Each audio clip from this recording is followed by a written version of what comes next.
다음 달 미국 FMC에서 기준금리가 0.5%포인트 인상될 가능성이 거론되면서 환율이 2달여 만에 장중 1,300원 선을 돌파했습니다.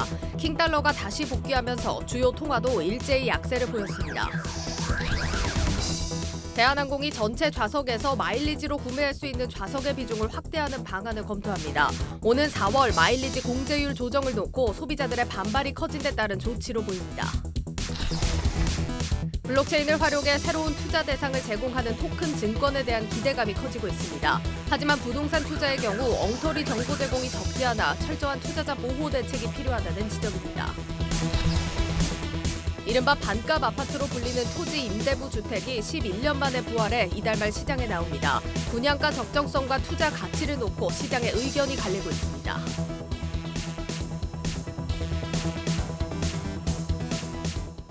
네, 여러분 안녕하십니까? 대한민국 대표 경제 뉴스 뉴스플러스 시작합니다.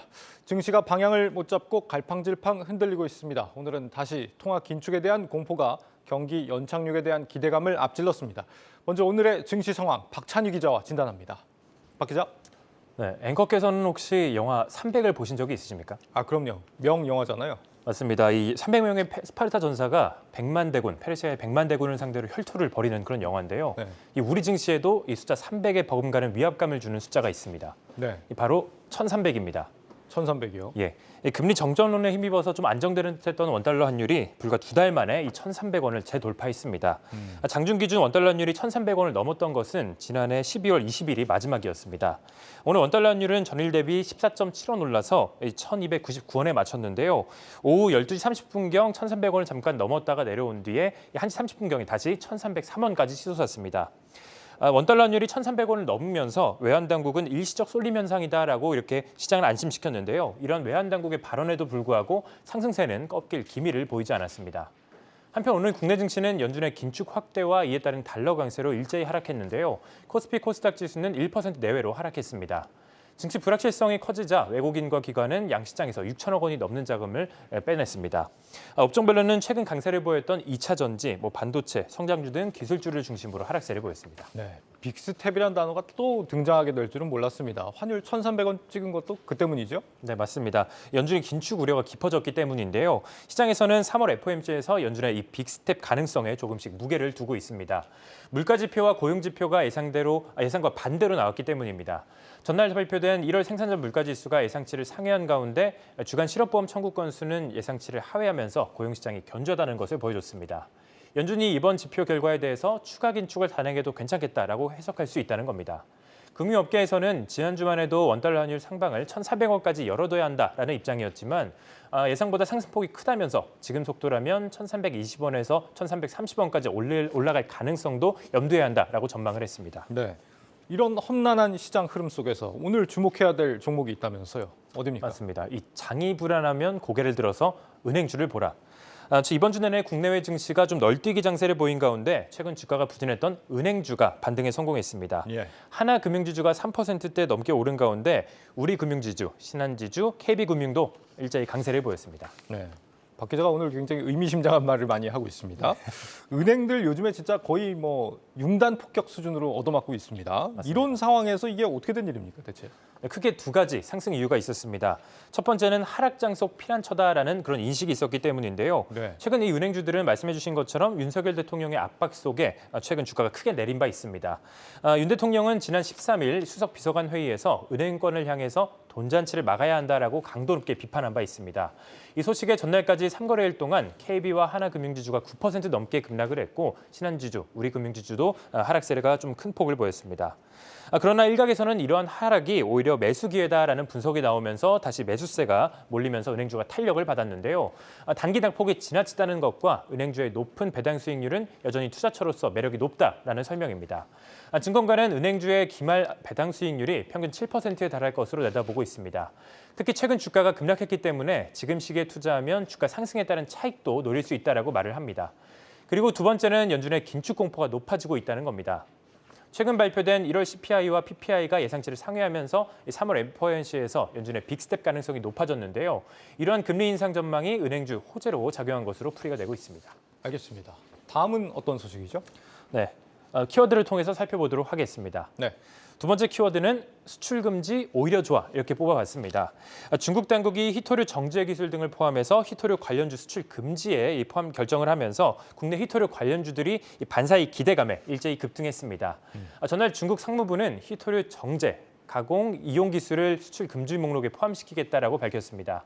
히토류는 스마트폰부터 전기차, 모터까지 다양한 곳에 사용되면서 최근 그 중요도가 매우 높아졌는데요. 전문가들은 중국이 최근 미국과의 갈등이 심화되는 가운데 미국의 대중반도체 수출 규제에 대한 보복 조치로 히토류 수출 금지 카드를 꺼내든 것이다라고 보고 있습니다. 이 소식에 유니온은 오늘 하락장 속에서도 코스피 상장사 중 유일하게 상한가를 기록했고 유니온 머티리얼도 16% 급등했고 또 동국 R&S, 티플렉스 등도 강세를 보였습니다. 히토류 관련주라는 건데 네. 이 기업들 다 어떤 일을 하는 기업들입니까? 먼저 유니온 머티리얼 같은 경우는 히토류 자석의 대체주로 꼽히는 페라이트 자석을 생산하고요. 유니온은 이런 유니온 머티리얼의 지분을 44% 갖고 있는 모기업입니다. 그리고 동국 R&S 같은 경우는 호주의 히토류 생산업체 ASM과 금속 정제 공장 공동 개발 협약을 체결했는데요. 이 ASM 같은 경우는 우리나라 충북 청주에 히토류 생산 공장을 보유하고 있습니다. 그리고 마지막으로 티플렉스 같은 경우는 히토류나 티타늄 같은 이 희귀 금속을 유통하는 그런 기업입니다. 예, 알겠습니다. 다음 주엔 어떤 경제 일정 기다리고 있죠? 네, 다음 주에도 국내외 가릴 것 없이 굵직한 이슈들이 대거 포진해 있습니다. 월요일에는 미국 증시가 이 프레지던트 데이를 맞아 휴장하는 가운데 화요일에는 2월 제조업, 서비스업 PMI 예비치 등 중요한 경제 지표가 발표가 됩니다. 그리고 22일에는 1월 FOMC 의사록이 발표되고 엔비디아가 실적을 내놓는데요. 엔비디아 실적과 컨센서스를 통해서 올해 반도체 업황을 가늠해 볼 수 있기 때문에 엔비디아 실적은 체크해 보시면 좋을 것 같습니다. 그리고 한편 22일에는 이수만 총괄이 SM을 상대로 낸 신주 및 전환사채 발행 금지 이 가처분 신청 신문 기일인데요. 네. 그래서 SM 인수전에 대한 시장의 관심이 뜨거운 만큼 좀 주목해 보시면 좋을 것 같습니다. 한편 이 SM에 대해서 공개 매수를 진행하고 있는 하이브 같은 경우는 하루 전날인 21일에 실적을 발표합니다. 그리고 23일에는 2월 금융통화위원회가 열리는데요. 최근 연준의 긴축 우려가 커지는 만큼 한국은행의 입장을 주목해 보면 좋을 것 같습니다. 그리고 마지막 24일에는 미국의 1월 개인 소비 지출이 발표됩니다. 네, 여기까지 듣겠습니다. 증시 프리즘 박찬희 기자였습니다.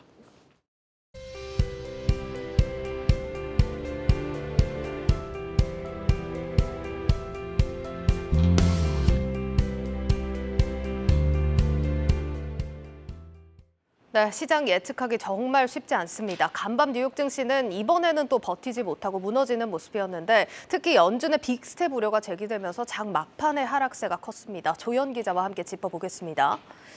조 기자, 사실 여태까지 시장 잘 선방해 왔는데 간밤은 좀 빠진 이유를 뭐라고 봐야 될까요? 결국은 이 연준의 0.5%포인트 금리 인상 가능성에 무게가 계속 더해진 까닭입니다. 네. 특히 매파 성향의 연준 위원들이 강력한 발언에 나섰고요.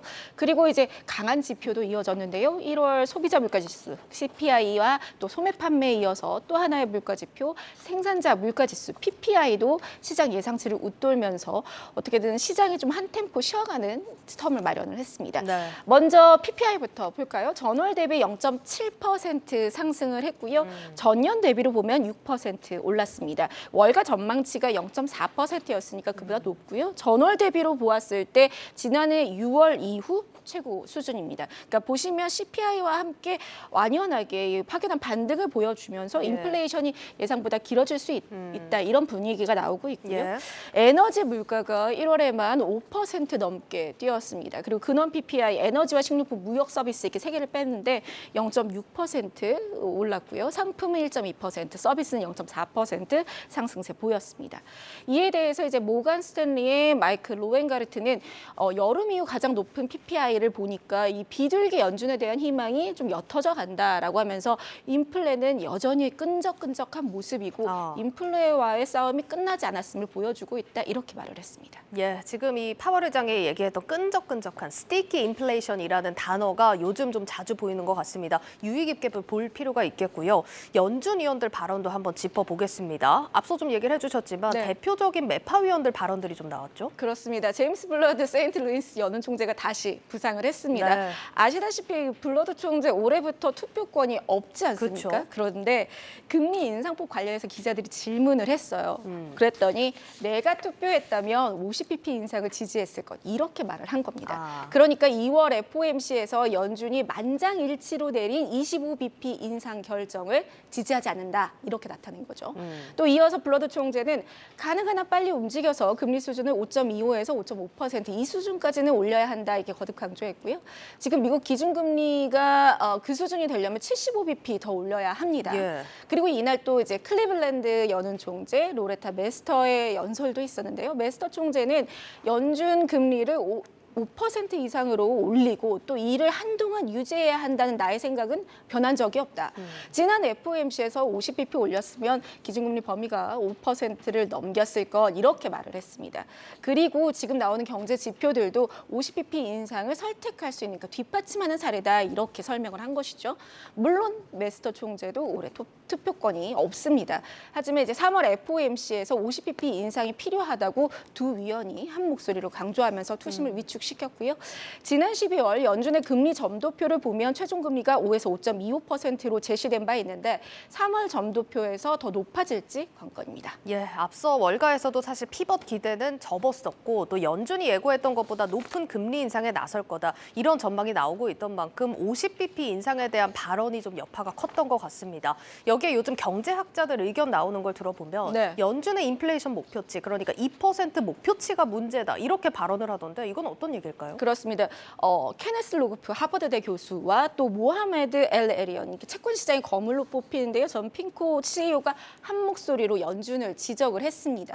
먼저 로그프 교수는 시간을 돌릴 수만 있다면 연준은 물가 목표를 2%가 아니라 3%라 이야기를 했어야 했다라면서 인플레는 오랫동안 상승할 것이고 우리가 2%로 되돌아가기에는 더 많은 시간이 필요하다 이렇게 지적을 했습니다. 2% 목표치는 좀 현실성이 없다 이렇게 보는 거네요. 그렇습니다. 엘레리언은 한 발 더 나아가서 얘기를 했는데요. 이미 수정하기엔 늦었다 사실. 내가 그렇게 이야기하지 않았냐 하면서 3에서 4%대 인플레로 사는 법을 이제 연준이 배워야 할 때다. 네. 이렇게 강조를 했습니다. 그러니까 연준이 너무 오랫동안 목표를 놓치고 또 신뢰도를 깎을까 봐 물가 목표 변경을 하지 않고 있다. 이렇게도 지적을 했는데요.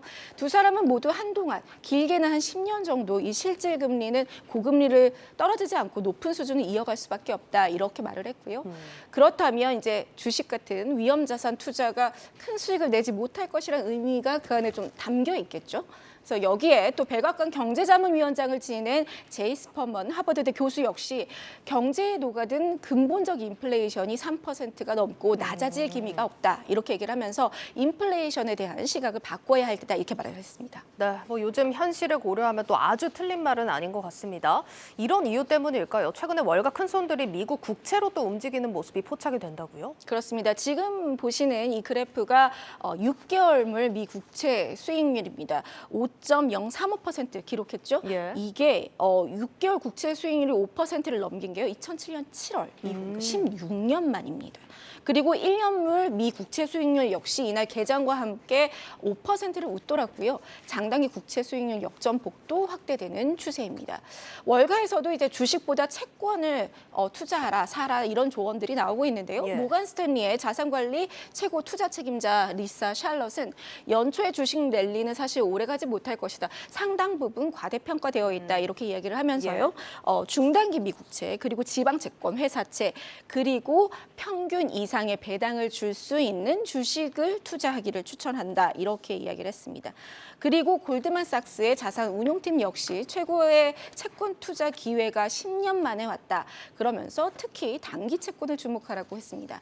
국내에서도 개인 투자자들의 미국채 투자가 늘고 있는 추세인데요. 올해 들어서 이달 보름까지 미채권 순매수액이 지난 12월에 비해서 7배 가까이 늘어났다고 합니다.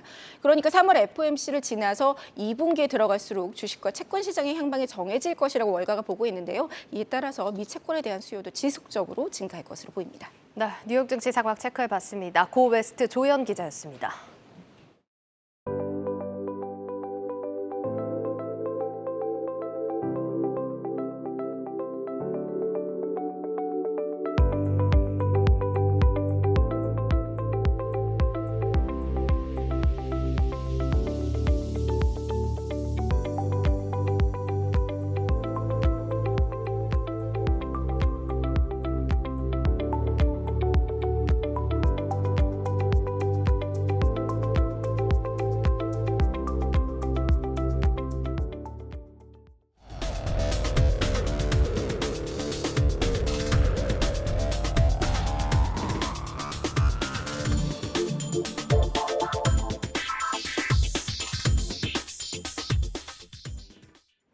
블록체인 기술을 활용해 부동산이나 미술품을 조각 투자하는 이 토큰 증권. 조만간 제도권 편입을 앞두고 있는데 그런데 저희 한국경제TV 취재 결과 토큰 증권 투자 과정 곳곳에서 허점이 발견됐습니다. 특히 투자 대상인 부동산 자산을 놓고 즉시 공시돼야 할 내용이 뒤늦게 공시되거나 심지어 잘못된 정보까지 제공되는 경우도 있었습니다. 문형민 기자가 단독 취재했습니다. 부동산 실물 자산에 대한 지분 또는 부동산 임대 및 매각 수익을 쪼개 파는 부동산 조각 투자.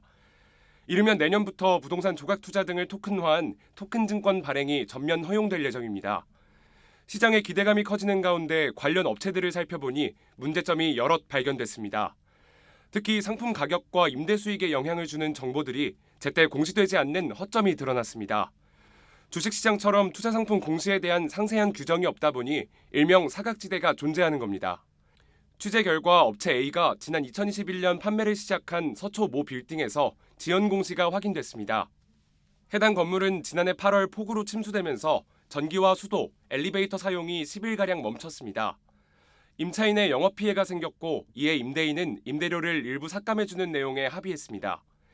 이 같은 합의가 체결된 건 9월 23일, 하지만 공시는 4일이 지난 9월 27일에서야 이뤄졌습니다. 조각 투자자들은 침수, 전기와 수도 사용 중단, 임대료 삭감 사실 등을 뒤늦게 알게 된 겁니다. 즉시 공시를 하는 쪽으로 이제 해야겠죠. 중요한 이벤트가 발생한 경우, 그러니까 예를 들어서 불이 났는데 공시는 안 뜨는데 거래는 되고 있어요. 근데 그런 거 같은 경우에는 즉시 공시할 수 있는 그런 시스템을 갖추는 게. 지연 공시뿐만 아니라 아예 잘못된 정보를 제공하는 허위 공시 사례도 확인할 수 있었습니다. 서초구 방배동에 위치한 이 건물, 한 업체가 부동산 조각 투자 상품으로 올려놓은 물건입니다. 업체가 제공한 정보에 따르면 부동산 종류는 빌라, 층수는 지하 1층, 지상 5층이었는데요. 등기부 등본을 살펴보니 업체는 실제와 다른 정보를 제공하고 있었습니다. 실제 부동산의 종류는 도시형 생활주택, 층수는 지하 1층에 지상 6층까지 있는 건물이었습니다.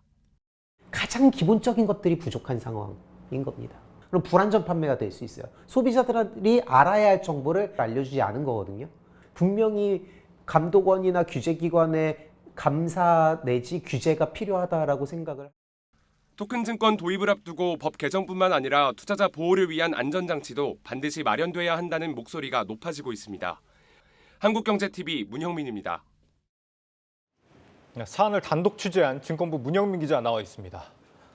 문 기자, 제때 공시가 안 된다거나 아니면 공시 자체가 허위였다라는 게 지금 저 리포트의 지적이었는데 이거 외에도 지금 문제가 더 있다는 거죠? 우선 부동산 조각 투자 상품명에서 비롯되는 문제도 있었습니다. 네. 설명하기에 앞서서 또 다른 조각 투자 업체인 이 B사가 지난해 1호 건물을 공모할 때 활용한 홍보 영상 먼저 보고 오겠습니다. 네.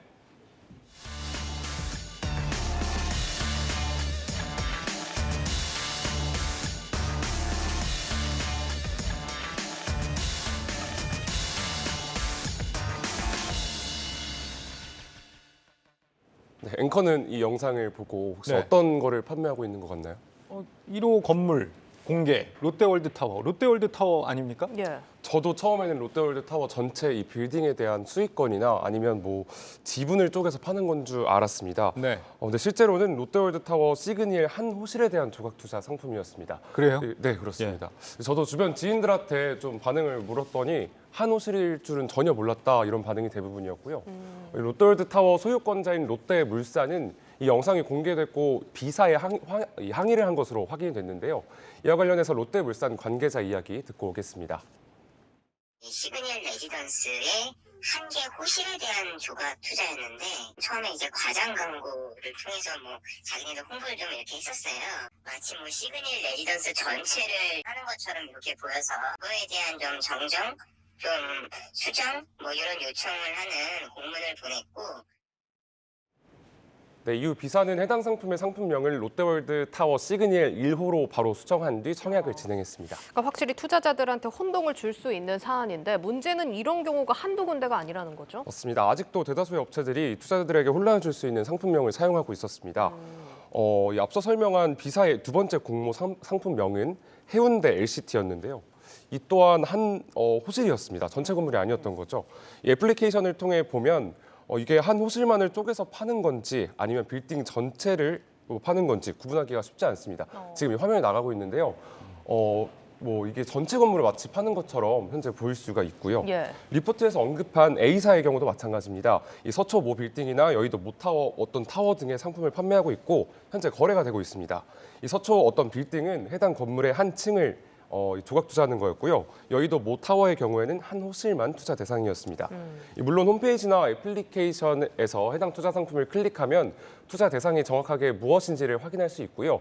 또 공시지가나 임차인 정보, 증권 신고서, 감정 평가서 등도 상세하게 제공하고 있어서 법적으로 문제가 되는 부분은 없습니다. 하지만 이 전문가들은 상품명에 대한 부분은 조각 투자 기업 윤리의식에 기대하는 부분이지만 예. 일부 개선은 필요하다 이렇게 지적을 했습니다. 네, 뭐 이런 상품명 같은 부분은 사실 조금 더 정확하게 공개 원칙이 바로 서야 할 것 같습니다. 투자자들이 혼동해서 피해를 보는 경우도 생길 수 있겠다 싶고요. 그러면 보호 장치 같은 게 잘 갖춰져 있긴 한가요? 우선 제가 언급한 이 기업들을 살펴보니까 금융위원회의 혁신금융서비스 지정을 받아서 현재 사업을 하고 있는데요. 이 지정을 받기 위해서는 자체적인 투자자 보호 장치를 마련해야만 합니다. 그래서 최소한 이 사기에 대한 우려는 없다고 보시면 되겠고요. 우선 기본적으로 이 제도권 금융회사의 계좌를 통해서 투자하도록 했는데요. 투자의 예치금이 은행이나 증권사 계좌에 보관되기 때문에 조각투자 플랫폼 회사가 내 돈을 맘대로 유용한다거나 회사가 망한다고 해서 돈을 돌려받지 못할 우려는 없다는 겁니다. 또 조각투자 플랫폼이 제공하는 투자 자산은 기본적으로 자산운용사나 신탁사가 관리하고 있었습니다. 이들이 발행한 수익증권은 한국예탁결제원의 전자등록으로 관리되고 있기도 하고요. 이렇게 여러 기관이 증권의 등록과 공증에 참여하기 때문에 수익증권에 대한 투자자들의 권리가 소멸할 우려는 좀 적습니다. 네. 그런데 이제 제도권 안으로 들어간다는 거 아닙니까? 이 토큰 증권이. 그 말은 이제 우리 자본시장법 아래에 이제 편입이 된다 이런 얘기가 될 텐데 그러면 지금 지적한 이런 문제들 해결이 되는 건가요? 우선 제가 리포트에서 좀 다뤘던 이 공시에 대한 문제는 현재는 법적으로 처벌할 수 있는 방법이 없습니다. 네. 하지만 이 자본시장법 안으로 들어오면 주식시장에 상장된 종목처럼 어떤 처벌이나 과태료 부과가 가능합니다. 만약 지연공시 또는 허위공시 등 불성실 공시를 한다면 불성실 공시 법인으로 지정이 되겠고요. 불성실 공시 법인 지정에 따른 부가벌점이 쌓인다거나 또 공시위원회에서 필요하다고 인정할 경우 5억 원 이내의 제재금이 부과됩니다. 또 2년간 3회 이상의 이 불성실 공시법인으로 지정이 된다면 상장 적격성 실질심사 사유가 발생하는 건데요. 이에 따른 상장 폐지 대상이 될 수도 있습니다. 다만 토큰증권의 발행과 유통이 본격적으로 허용되는 게 내년부터니까 그 전까지는 법의 공백기 상태가 유지될 것으로 보입니다. 따라서 이러한 문제를 막기 위해서는 정부에서 토큰증권 투자자 보호제도에 대한 개선과 보완 등을 현재 이행해야 하는 시점이다. 이렇게 어떤 지적이나 평가가 나오고 있습니다. 네, 잘 들었습니다. 증권부 문형민 기자와 심층 분석했습니다.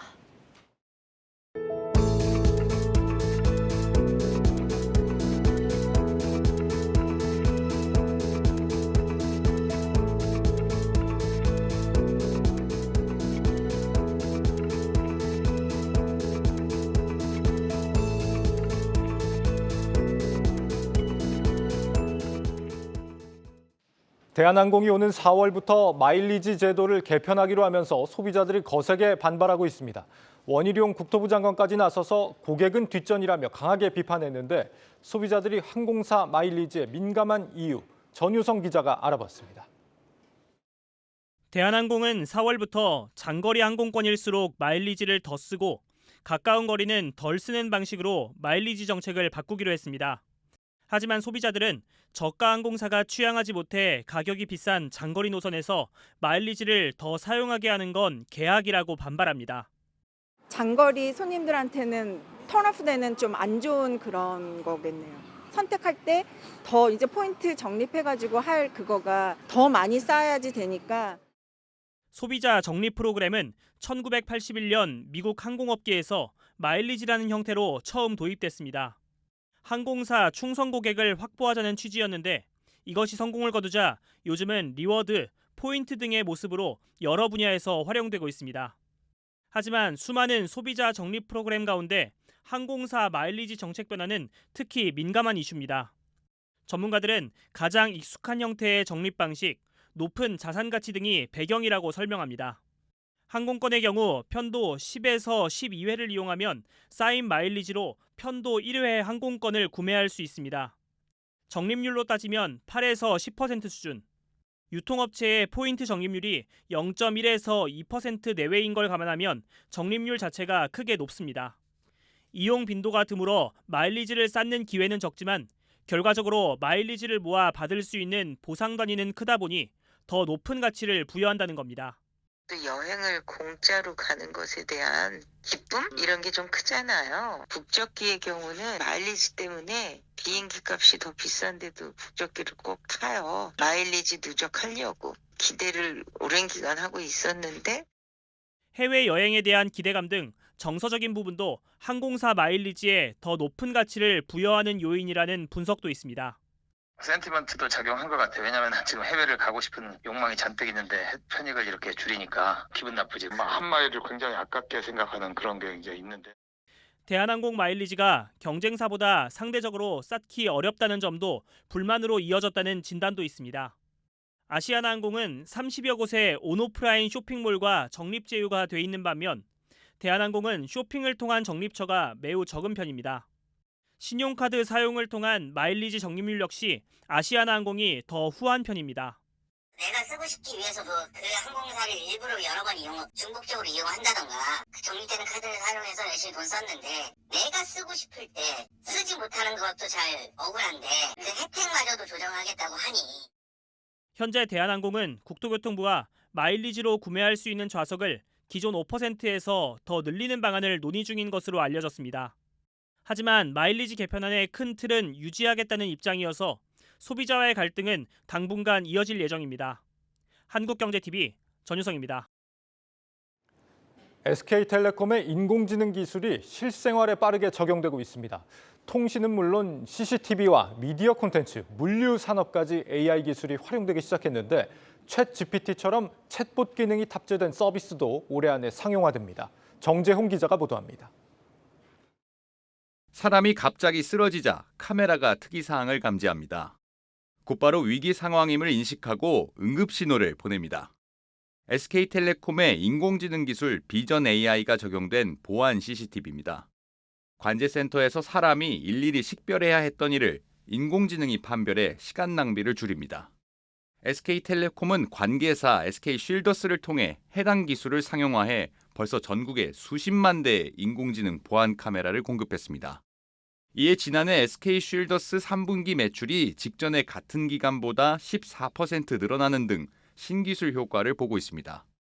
올해를 인공지능 컴퍼니 전환 원년으로 삼은 SK텔레콤은 관련 실생활 서비스를 늘려가고 있습니다. 인공지능 업스케일링으로 화질을 개선한 옛날 드라마 콘텐츠를 IPTV에 넣는 한편 최근엔 스타트업 시메스와 함께 국내 대형 물류센터에 인공지능 물류 로봇을 공급하기도 했습니다. 현재 베타 서비스 중인 인공지능 플랫폼 에이닷은 한국어 GPT-3를 적용해 올해 서비스를 정식으로 출시합니다. 챗 GPT로 대표되는 인공지능 산업이 부흥기를 맞으면서 이동통신사들의 서비스들이 두각을 나타내는 겁니다. 관련 인프라와 개발 능력, 서비스까지 이른바 풀스택을 갖춰 다른 사업자들보다 경쟁력에서 앞선다는 평가입니다. SK텔레콤과 SK 관계사들은 이런 전체적인 풀스택 아키텍처링을 할 수 있는 모든 기술들을 보유하고 있습니다. 그렇기 때문에 AI 기술을 타 사업이나 저희가 가지고 있는 내부 산업에 연결하는 그런 측면에서도 보다 정확하고 보다 빠르게 이런 것들을 할 수가 있습니다. 비슷한 인공지능 사업 포트폴리오를 갖춘 KT도 초거대 AI 믿음을 올해 상반기 상용화합니다. 카이스트와 함께 초거대 인공지능 전용 GPU 팜을 구축하는 등 실생활 서비스 적용 준비에 한창입니다. 통신 인프라 사업자로서 수년 전부터 인공지능 투자에 적극적이었던 통신사들의 신기술이 실생활 서비스로 다가오고 있습니다. 한국경제TV 정재홍입니다.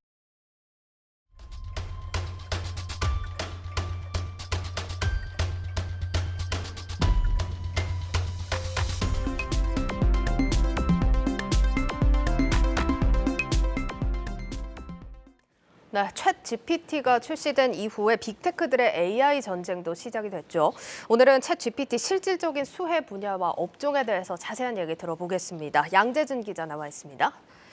양 기자, 챗 GPT 수혜 업종 가면 요즘에 뭐 반도체나 클라우드 이런 분야들 많이 거론이 되던데 어떻습니까? 네, 최근 SK텔레콤이 그 챗 GPT와 관련해서 초거대 인공지능 두뇌경이 슈퍼컴퓨터 타이탄을 증설을 2배로 확대 구축했습니다. 예.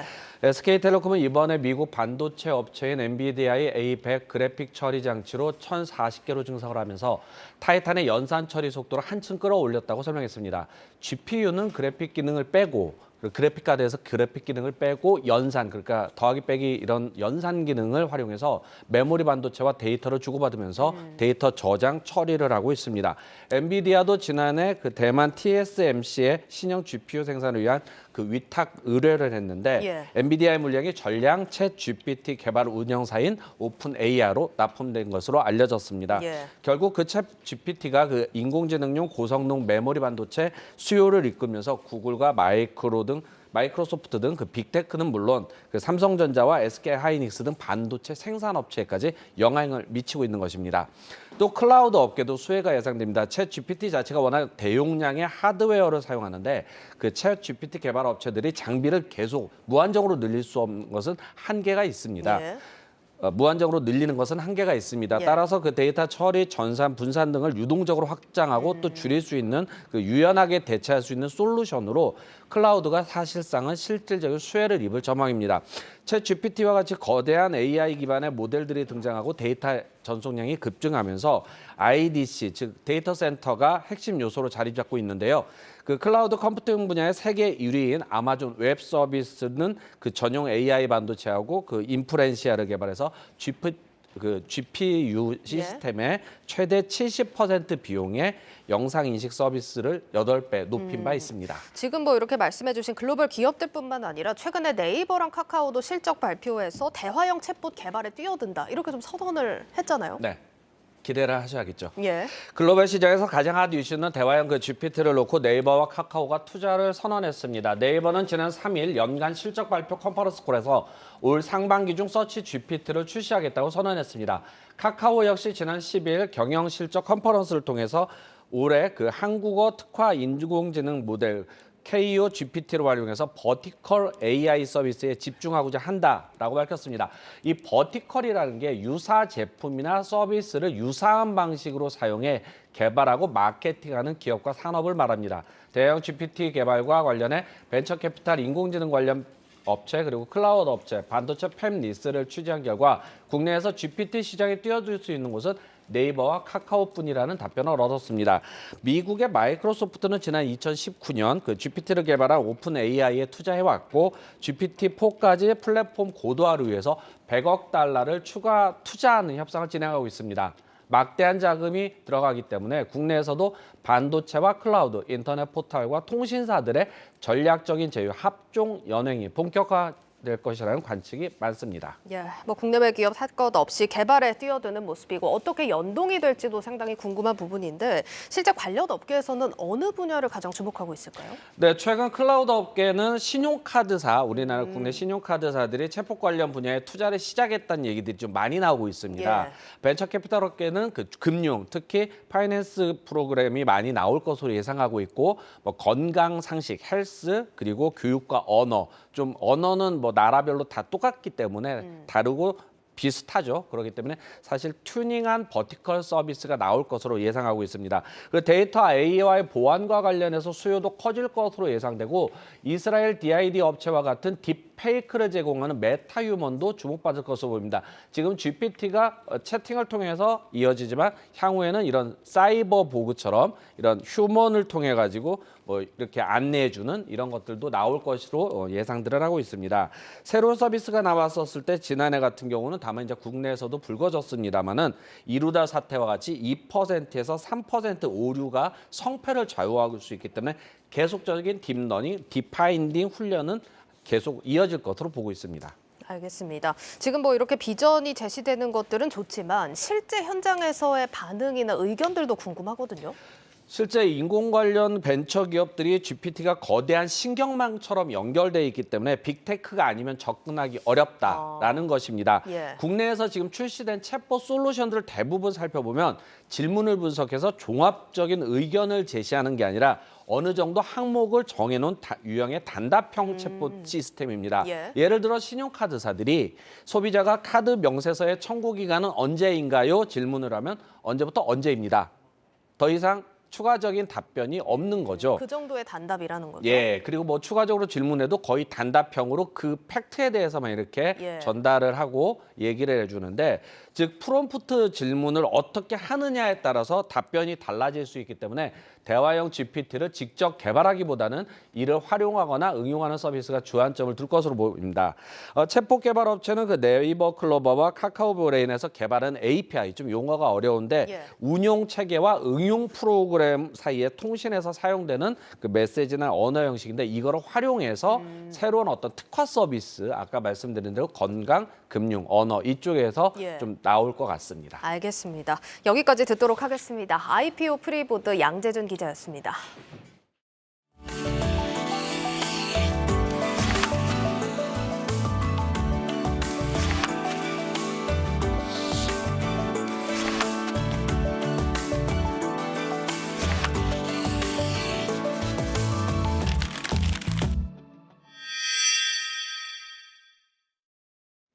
네, 권영훈의 집중탐구 시간입니다. 오늘은 이른바 반값 아파트로 불리는 토지 임대부 분양주택에 대해서 분석해 보도록 하겠습니다. 권영훈 기자 나와 있습니다. 권 기자, 먼저 내용 보기 전에 이번 주 집값 상황부터 좀 체크를 해볼까요? 네, 이번 주 전국 아파트 가격은 전주보다 0.43% 떨어져 지난해 5월 이후 41주 연속 내림세입니다. 다만 낙폭은 한 주 만에 다시 또 축소가 됐는데요.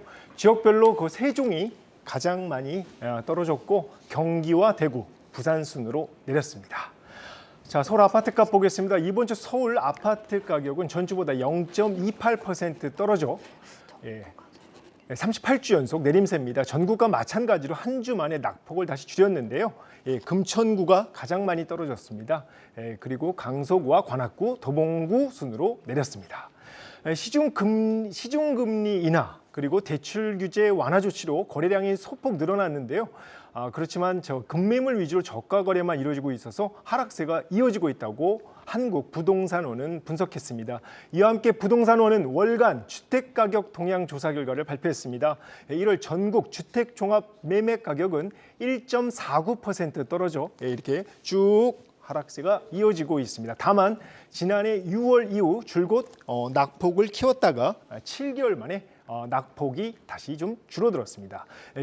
규제 완화 조치죠. 1.3 부동산 대책이 시장에 영향을 미친 것으로 부동산원은 분석했습니다. 예, 집값 상황 체크해봤습니다. 최근에 분양시장 보면은 민간 분양 같은 경우는 청약률이 저조해서 미분양 우려가 더 커지고 있는 반면에 정부가 새롭게 선보인 공공분양이죠. 뉴홈 같은 경우는 인기를 더 끌고 있다고 합니다. 주변 시세보다 70%가 싼 분양가가 바로 그 비결인데 이보다 더 저렴한 뉴홈이 이달 말에 출시한다고 합니다. 이른바 반값 아파트로 불리는 토지 임대부 주택 그 주인공입니다. 이 내용 자세하게 살펴보겠습니다.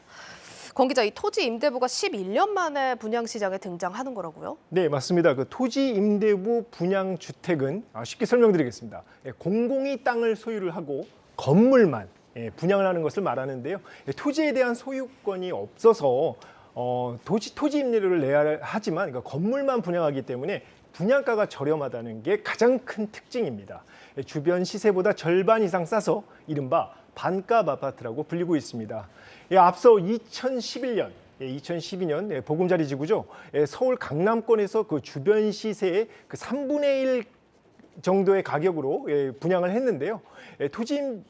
분양을 했습니다. 그런데 이 건물 가격이 최고 7배까지 올라서 집값 안정 취지가 퇴색됐다. 그래서 정부는 이제 매각을 할 때 LH에 무조건 이제 환매하도록 이제 법을 바꿨습니다. 예. 그러면서 이제 토지 임대부 주택이 이제 사실상 이제 시장에 잊혀졌습니다. 현재 그 정부와 여당은 수분양자가 전매 제한 10년 뒤에는 개인 거래가 가능하고 그리고 시세 차익 100%를 가져갈 수 있도록 하고, 그리고 임대료를 조성원가에서 시세보다 낮은 수준으로 바꾸면서 이런 내용의 어떤 주택법 개정안을 지금 추진하고 있습니다. 자, 오늘 소개할 단지가 바로 고덕 강일 3단지인데요. 11년 만에 선보이는 토지 임대부 주택입니다. 전용 59제곱미터 500세대로 분양가는 3억 5,500만 원. 월 임대료는 40만 원입니다. 오늘 27일 특별 공급을 시작으로 사전 예약을 받는데요. 서울 동남권인 강동구 한강변에 위치해 있고 교통 등 입지가 우수한 편입니다. 특히 그 주변 아파트 같은 평형 시세가 8억 원 정도 하고 있는데요. 아까 말씀드린 3억 5,500만 원이니까 반값 아파트라고 얘기하기에 충분한 것 같습니다. 고덕 강일 3단지가 공공분양인 그 뉴홈의 그 나눔형으로 이제 포함돼서 나왔는데요.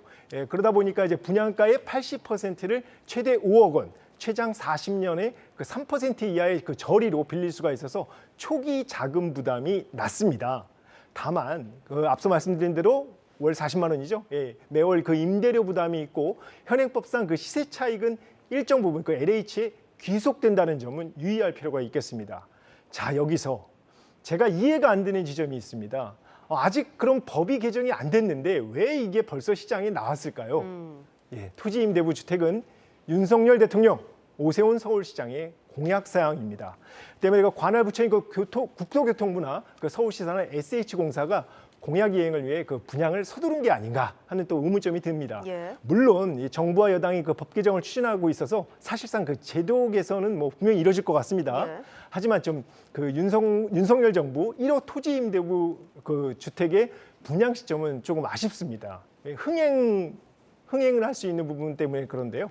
하여튼 정부와 서울시가 고덕 강일 3단지 분양을 관심 있게 보고 있다는 사실은 분명한 것 같습니다. 그런데 이 고덕 강일 3단지 분양가가 비싸다 이런 지적이 나오던데 시장에서는 흥행 여부를 얼마나 보고 있을까요? 토지 임대부 주택은 앞서 말씀드린 대로 땅값을 제외하고 건물만 분양을 합니다. 그래서 사실상 건축비가 사실상 분양가의 대부분입니다. 지난해 그 SH공사는 고덕 강일 8단지와 14단지 59제곱미터 그 건축 원가가 2억 원 내외라고 이제 공개를 했는데요. 고덕 강일 3단지의 경우 1억 원 이상 비쌉니다. 그래서 제가 김현동 SH공사 사장을 직접 만나서 여러 궁금점들을 물어봤습니다. 인터뷰를 한번 보시죠. 여기 기존보다 한 1억 정도 높아진 이유는 아파트를 다 지어놓고 3년 후에 후분양을 하기 때문에 3년간의 물가 상승 비용이 포함되어 있고 지금까지 사용하던 아파트의 콘크리트가 보다 1.5배 고강도 콘크리트를 사용해서 100년 이상 재건축을 할 필요가 없는 그런 주택을 짓기 위해서 쉽게 말을 해서 고품질 아파트를 짓기 위해서 건축비, 즉 그 분양가가 올라갔다는 얘기입니다. 김원동 사장은 우리나라에서 가장 품질 좋은 아파트로 지을 것이라며 SH공사가 가져가는 이익률은 5%에 불과하다고 설명을 했습니다. 또 그 사전 예약에 당첨이 되더라도 2026년이죠. 본청약 전에 언제든지 포기할 수 있고 그 월 40만 원 임대료를 1억 4천만 원으로 이제 보증금식으로 이제 선납을 할 경우에 매각 시에는 다시 되돌려준다. 이런 내용도 덧붙였습니다. 자, 그럼 흥행 여부 알아보겠습니다. 근데 시장의 평가는 그리 크게 반기고 있지는 않은 것 같습니다. 전문가들은 그 저렴한 분양가와 주거 안정은 장점이지만 현행법상 그 시세 차익이 없다는 점과 그 건물은 그 감가상각이 되죠. 왜냐하면 점점점 해가 지나가면 떨어지죠. 그렇기 때문에 어떤 자산가치 하락 그리고 재건축을 할 경우에 의사결정이 좀 복잡하다는 이슈가 있어서 청약 수요자들의 고민이 깊을 것이라고 말을 했습니다. 인터뷰를 함께 보겠습니다. 토지 임대부 주택 자체가 굉장히 생소하고 소유권에 대한 부분들이 토지 소유권이 없다 보니까 여기에 대한 사실 실제 청약을 해 말어 여기에 대한 고민들이 들어가다 보면 흥행은 좀 어려울 것으로 좀 판단이 되고요. 다만 아무래도 실거주 관점에서 주택을 바라보시는 서민들도 상당히 많기 때문에 그런 부분에 있어서 사실은 청약 수요, 그러니까 500가구에 대한 청약 수요는 분명히 있다.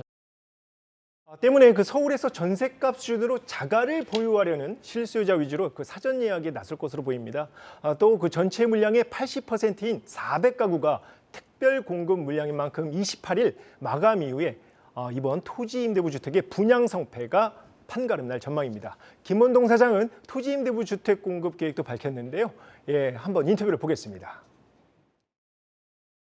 우리 공사가 가지고 있는 30년 넘은 주택이 34개 단지에 4만 가구가 있는데 그걸 재건축하면 10만 채 이상 물량이 확보돼서 기존에 살고 계신 4만 가구를 빼더라도 5, 6만 가구 이상의 물량이 늘어나서 그런 물량들이 지속적으로 공급이 될 거로.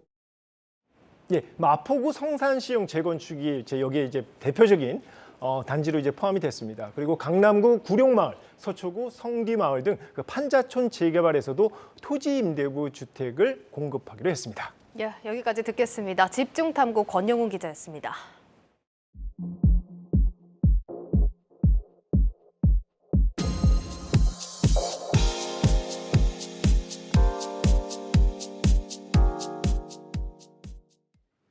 은행이 기업의 재고를 대신 맡아주고 특산품이나 관광 상품까지 판매한다. 국내에선 어렵지만 일본에서는 가능한 얘기입니다.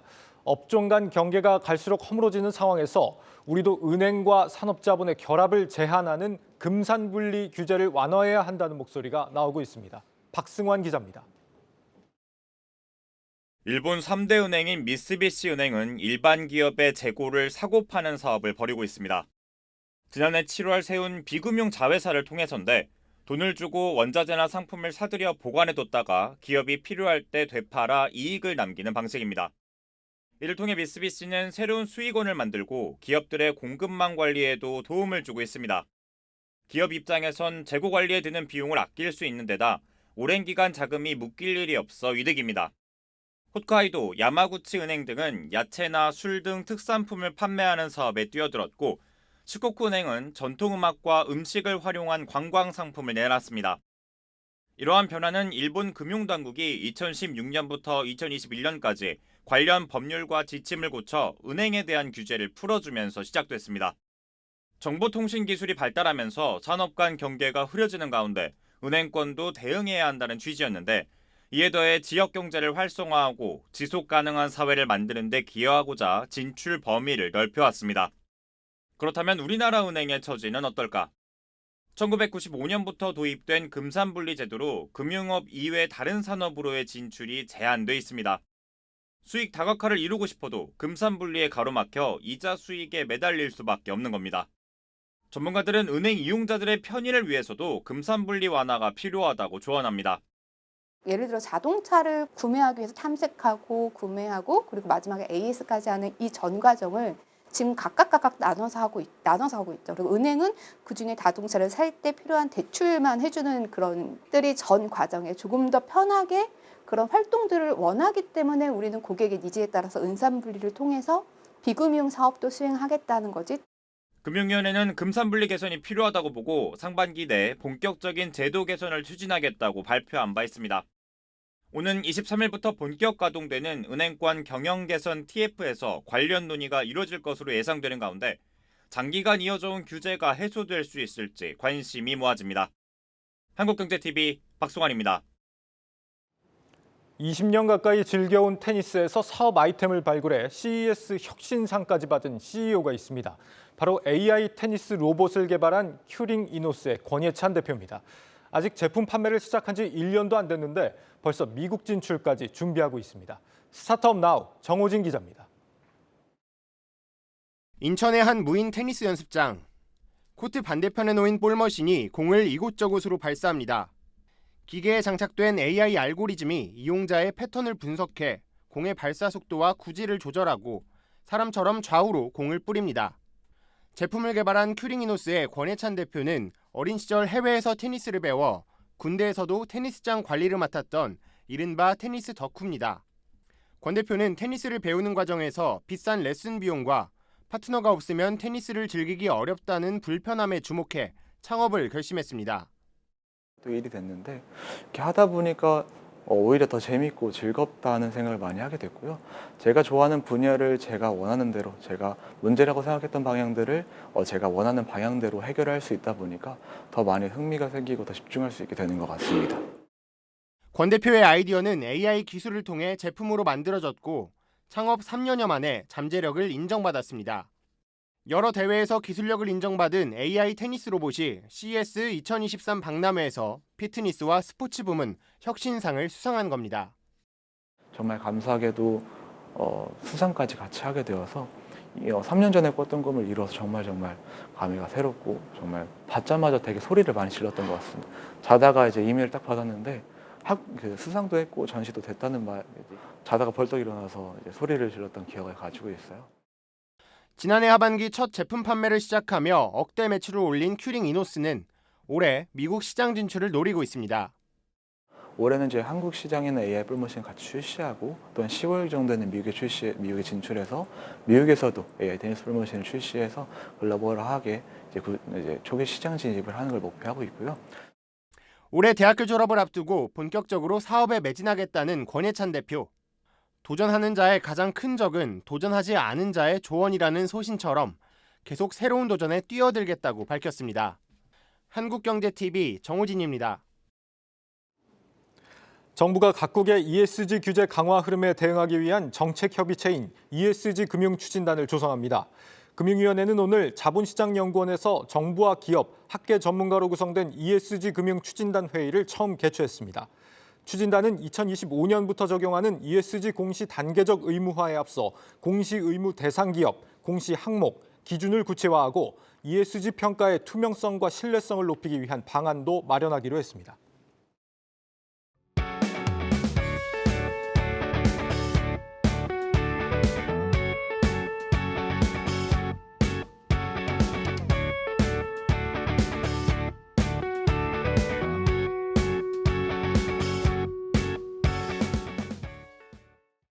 내일자 한국경제신문 미리 살펴봅니다. 첫 번째 기사입니다. 반도체 디자인 하우스 업계가 업황 부진에도 인재 확보 경쟁을 벌이고 있다는 기사입니다. 디자인 하우스는 반도체 파운드리 공정에 맞춰 각종 기술을 지원하는 기업을 총칭하는 말입니다. 코스닥 시장 상장사 AD 테크놀로지와 가온칩스, 세미파이브와 코아시아, 에이직랜드 같은 기업들이 연내 인력을 기존 대비 30%가량 늘릴 계획이라고 합니다. 주요 업체의 채용이 순조롭게 진행되면 국내 디자인 하우스 인력 규모는 1,500명 수준에서 2,000명 안팎까지 늘어날 전망입니다.